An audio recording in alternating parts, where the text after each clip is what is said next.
Do you have severe lower back pain in the lowest part of your back or the buttocks area that is a lot worse when you stand or walk for a period of time? It gets better if you sit down or lay down. We're going to be talking about sacroiliitis or sacroiliac joint dysfunction. So this is the spine and this is the sacrum, the lowest part of the spine. Where the sacrum sits on the pelvis, it forms a joint called the sacroiliac joint that is connected by ligaments. Of course, this joint holds the entire weight of the upper body. So when we walk, the entire weight is on it.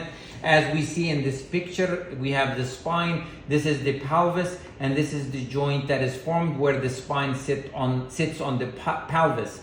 Now, this is completely different than the hip joint down below.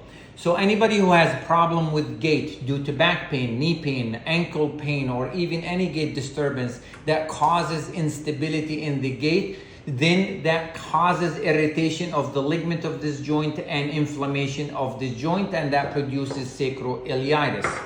Now, people with also ankylosing spondylosis, which is a rheumatologic disease of the spine, can have also similar symptoms because it affects the spine. The pain is usually severe, excruciating pain in the lowest part of the back or the buttocks area, a lot worse when you stand or walk for a period of time. It gets better if you sit down or lay down because you take the weight off of it. If we're talking about rheumatologic disease, then the pain is also a lot worse early in the morning that lasts for about an hour to 2 hours. The diagnosis is based on the clinical history and the examination where we palpate the SI joint. The patient has severe tenderness. We put the patient in specific maneuvers, and that also aggravates the pain. If we're suspecting rheumatologic disease, then we do blood tests to confirm this disease, which is ankylosing spondylosis. Now, we might at times order x-rays or MRIs that can help us with the diagnosis.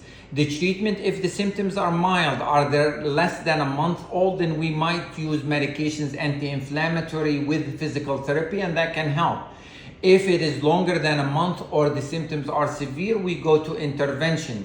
We use steroid injections inside the joint. We use platelet-rich plasma injection, which is a lot better, or we even can go to stem cell therapy. Now, in also certain circumstances, we might use radiofrequency to burn the nerves that supply the joint.